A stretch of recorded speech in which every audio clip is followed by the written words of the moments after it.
اللہ رب العزت نے اس جگہ کو سارے عالم کے لیے مرکز بنایا ہوا ہے اور تا قیامت مرکز رہے گا، کیونکہ مولانا الیاس صاحب رحمۃ اللہ علیہ کا یہ یقین تھا۔ مولانا عبد اللہ صاحب سے نے فرمایا، مولانا الیاس صاحب نے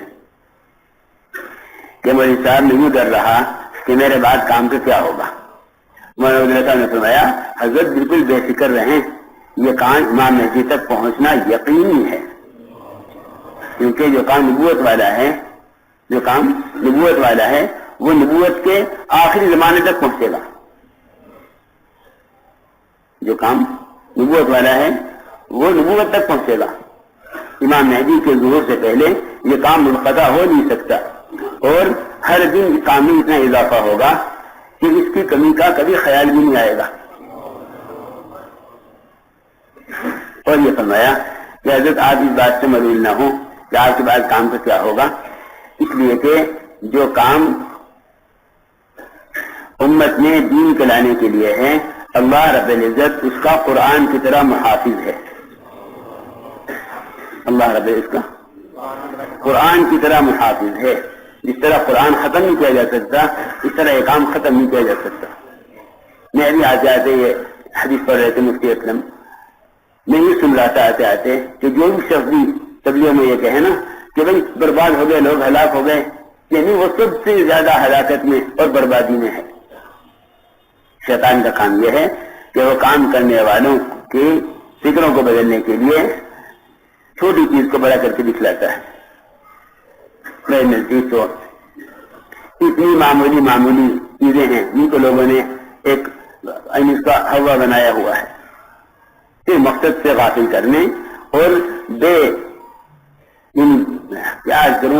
بنیاد چیزوں کے اندر پھنسایا ہوا ہے عملے کو، اور یہ عمومی کام کے اشتغال کی کمی ہے کہ تاکہ فتنے میں پڑے ہوئے ہیں۔ جو شخص روزانہ اپنی مسجد کو وقت دے گا وہی فتنوں سے بچ سکتا ہے۔ حدیث میں آتا ہے جتنے بھی عمراء کے ابواب ہیں وہ فتنوں کے دروازے ہیں، فتنوں کے مواقع ہیں۔ خلفائے راشدین قرآنوں کو جمع نہیں ہونے دیتے تھے، بلکہ قرآنوں کو بکھیر کے رکھنا چاہتے تھے، کیونکہ اگر یہ بکھریں گے تو یہ عمومی امت میں دین لانے کی فکر کریں گے، اور اگر یہ مجتمع رہیں گے تو ان کی فکریں آپس میں جمع ہونے کی وجہ سے ان کی فکریں بدل جائیں گی۔ اس لیے اپنے آپ کو انفرادی دعوت میں زیادہ مشغول رکھا کریں، کیونکہ سنت یہی ہے۔ جب حضور اکرم صلی اللہ علیہ وسلم کے صحابہ میں یہ بات چل پڑی کہ عزت والوں کو مدینے سے نکال کے باہر کر دیں گے، میں نے خوب غور کیا کہ لوگ مراکز پر کیوں لڑتے ہیں، سوائے دل کے اندر منصب کی چاہت کے ہونے کے لڑائی کا اور کوئی سبب نہیں ہے۔ پوری دنیا میں جس مرکز میں بھی کوئی اختلاف ہے وہ صرف منصب کی چاہت کی وجہ سے ہے، اور منصب کا چاہنے والا اللہ کی نظر میں مردود ہے، کیونکہ کبریائی اور بڑائی میری چادر ہے۔ اللہ نے فرما دیا جو اس کو کھینچے گا میرا اس سے اعلان جنگ ہے، اور جو میرے اوریا کو اذیت دے گا میرا اس سے اعلان جنگ ہے۔ اس لیے میں بہت بڑی بات ناز کر رہا ہوں۔ سب سے پہلی بات تو یہ ہے کہ اپنے مشوروں کا حد درجہ احترام کیا کرو۔ مشورے میں آواز کو بلند کرنا ایسا ہے جیسا نماز میں کوئی آواز، نماز کے علاوہ کوئی لفظ بول کر آواز بلند کرے۔ نماز کی طرح مشورے کا احترام کیا کرو، اس طرح ڈرتے ڈرتے رائے دیا کرو جس طرح ڈرتے ڈرتے امام کو لقمہ دیا جاتا ہے نماز میں۔ بہت اپنے آپ کو عمر رضی اللہ تعالی عنہ حدیبیہ کے موقع پر عمرہ کرنے کی رائے دے کر اتنے ڈر گئے تھے کہ جب آپ پر وحی کے آثار دیکھے تو عمر رضی اللہ تعالی عنہ اپنی سواری کو آگے لے کے بڑھ گئے کہ آپ پر وحی آ رہی ہے، یقین میرے خلاف کوئی آیت نازل ہو رہی ہوگی، جو عذاب مجھ پر آ رہے وہ میرے ساتھی پر نہ آ رہے۔ اتنا ڈر اپنی رائے پیش کر کے۔ اس لیے دو چیزوں کی میں آپ سے بڑی خصوصیت سے درخواست کروں گا۔ ایک تو مشوروں کا احترام کرو، اور ایک میں کہتا ہوں کسی نے کوئی سچا گناہ بھی کیا ہے اور وہ کھل گیا ہے، تب بھی اس کا ذکر مت کرو، تبھی اس کا ذکر مت کرو۔ اپنے ماحول کو جتنا پاکیزہ رکھو گے اتنا امت میں اعتماد، کام پر اعتماد بڑھے گا۔ کسی کی عیب گوئی ہرگز مت کرو، ساتھیوں کے محاسن اور خوبیاں بیان کرو، ساتھیوں کے محاسن اور خوبیاں بیان کرو۔ راجمان انصاف کی بات سے بہت ہی نفع ہوا، میں تو بہت ہی سوچتا رہا، میں نے کہا اللہ کرے اگر ہم سے رشتے آ جائیں تو کوئی بات ہی نہیں ہمارے درمیان، کیونکہ دین کے شعبوں میں جتنی دراریں پڑی ہیں وہ سب اخلاق اور معاشرے کے امور کو اور احکام کو پورا نہ کرنے کی وجہ سے پڑی۔ تو ایک مشرے کا احترام اور ایک اس مقام کا احترام آپ یاد رکھو۔ ساری دنیا کا حال یہ ہے کہ مکہ مدینے کے بعد اگر کوئی جگہ قابل احترام اور قابل اقتداء اور قابل اطاعت اور قابل عظمت ہے تو وہ مکہ نظر میں نظام الدین ہے۔ اور یہ آپ سب حضرات سن لینا ہے پرانے کہ کوئی بھی مسئلہ چھوٹا یا بڑا ہو اس کو نظام الدین میں ہی طے کیا جائے گا،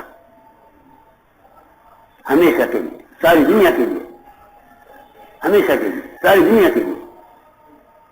سارے امور کا مرجع اور سارے امور کا مرکز وہ نظام الدین ہے۔ اسی کے لیے اس کی گنجائش نہیں ہے کہ وہ یہاں کے کسی مسئلے کو یہاں سے چار دلائی سے باہر بھی لے کے جاتے ہیں۔ میں نے بہت غور کیا کہ خلفائے راشدین کے زمانے میں کیوں حالات بگڑے، اس لیے کہ امور مدینے سے باہر نکلنے لگے۔ عمر رضی اللہ تعالیٰ نے پابندی لگا دی تھی کہ کوئی مسئلہ یہاں سے باہر نہیں جائے گا اور کوئی مسئلہ باہر لے جانا والا مدینے سے باہر نہیں جائے گا۔ مرکزیت کمزور جب ہوتی ہے، جب امور کو باہر لے کر امور کو باہر لے کر جاتے ہیں تو مرکزیت ختم ہو جاتی ہے۔ وہ مرکزیت ختم ہو جاتی ہے کہ اب ان کا مرکز میں کوئی استقامت نہیں رہی ہے۔ مجھے کبھی اس سے اتفاق نہیں ہے کہ مرکز کا کوئی مسئلہ اس آجوازی سے باہر جاوے، کبھی نہیں۔ میں نے پہلے بھی عرض کیا تھا اور سب سے کہتا ہوں، ساتھیوں سے فردن کہتا ہوں کہ کبھی بھی نظام الدین کا مسئلہ نظام الدین سے باہر ہرگز نہ جاوے۔ اس سے بڑا خائن کوئی نہ ہوگا جو یہاں کے مسئلے کو کہیں لے کے جاوے۔ نہیں، ساری دنیا کو چاہیے کہ یہاں سے رجوع کریں۔ سن 47 میں سارے علماء سے حضرت کے سارے علماء کا اشراق کہ نظام الدین چھوڑ دیں، اب جان کا خطرہ ہے کہ نہیں نظام الدین نہیں چھوڑنا۔ دہلی والے ٹرک لے کر آ گئے سامان لے جانے کو، حضرت کو لے جانے کو، حضرت شیخ کا بار بار اشراق، لیکن آپ کا نمایا کہ نا اس آجوازی میں قتل ہو جاؤں گا، یہاں سے باہر نہیں نکلوں گا، یہاں سے باہر نہیں جاؤں گا، قتل ہو جاؤں گا، یہاں سے باہر نہیں جاؤں گا۔ حضرت اتنا کر لیں کہ کچھ وقت کے لیے شہر چلے جانا، کرنا میں نا نہیں سے آجوازی سے باہر نہیں نکلوں گا، میں اگر نکل گیا تو مرکز ختم ہو جاتا تھا۔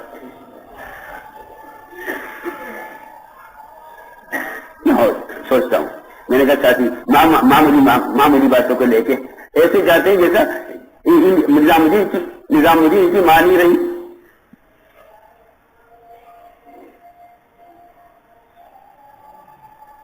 ایسے آیا کرو لپک کر مرکز کی طرف، جیسے بچہ لپکتا ہے ماں کی طرف، اس طرح آیا کرو۔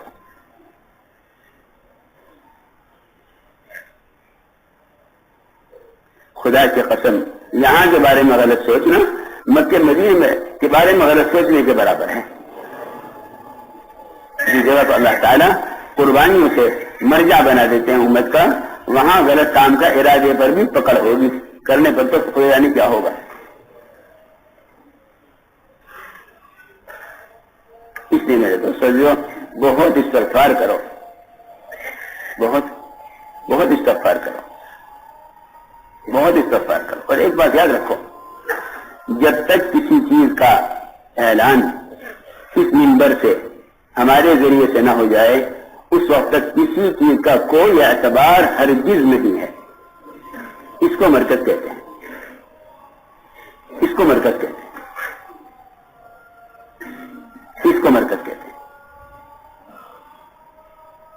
مرکزیت اس کا نام ہے. ساری دنیا کا الحمدللہ حضرت جنرال کے بنائی ہوئی شورا نے فیصلہ کیا تھا. مجھے خود یاد ہے، ہم سفر میں تھے، بنگلہ دیش کے ساتھ بھی تھے، راجن کے بھی تھے، نظام الدین کے بھی تھے. ہمارا سارا سفر ہوا تھا، لمبا سفر یورپ کا. پھر ہمارا آخری قیام سری لنکا میں تھا. وہاں سنابدین صاحب نے یہ طے کر دیا تھا، سب نے اتفاقی طور پر، سب نے اتفاق طور پر طے کر دیا تھا کہ پوری دنیا میں کسی ملک، کسی صوبے، کسی ضلع کا کوئی کسی کو حق نہیں کہ کوئی کہیں جا کر کہیں کی شورا بنا دے، یا کوئی کہیں جا کر کسی کے کام میں کوئی تبدیلی کر دے، یا کوئی کسی ملک میں جا کر وہاں کوئی امیر طے کر دے. یہ سارا مشورہ اجتماعی طور پر سری لنکا میں ہوا تھا، جہاں سے ہمیں ہماری تینوں ملکوں کی جماعتوں کو اپنے اپنے ملکوں میں جانا تھا. وہاں یہ باتیں ہوئی کہ کسی پوری دنیا کے کسی ملک میں نظام الدین میں آنے والی جماعت کو بالکل اس کی اجازت نہیں ہے کہ وہ کسی ملک میں جا کر کوئی شورا بنا دے، یا کسی ملک میں جا کر کوئی امیر طے کر دے، یا کسی ملک میں جا کر وہاں کے کاموں کو تبدیلی کر دے. اس کی گنجائش بالکل یہ پہلی طور پر طے ہو کر ان سب اجازت کے دستخط تھے. اس لیے ہم سب کو چاہیے کہ مستقبل میں اس سے ہم توبہ کریں اور آئندہ کے لیے عہد اور عزم کریں. عہد کریں، عہد کریں. عہد کا توڑنا اللہ کے نزدیک بڑا جرم ہے. عہد کا توڑنا اللہ کے نزدیک بڑا جرم ہے. اس میں ہمیشہ کے لیے سب احتیاط کریں. ہم کہتے ہیں جماعتوں سے، تم کسی ملک میں گئے، وہاں تمہیں کوئی بات نظر آئی یا کچھ کرنا تو سمجھ آیا تو تم پہلے واپس نظام الدین آؤ. کوئی بھی تم سے کہے بھائی یہ کام کر لو، تو ان سے کہو کہ ٹھیک ہے آپ نے بات کہی ہے، ہم نظام الدین جائیں گے. ہم تو جتنی جماعتیں روانہ کرتے ہیں سب کو ہدایت دے کے بھیجتے ہیں. ہم نظام الدین جائیں گے واپس، وہاں حضرات کے سامنے پیش کریں گے. یہاں کے الحمدللہ یہ مشورہ والے ہمارے ہیں، یہ حضرات جو طے کر دیں گے اس کی ہم آپ کے ملک کو خبر کریں گے. یہ ہماری ترتیب ہے. سمجھ آ گئی نا بھائی؟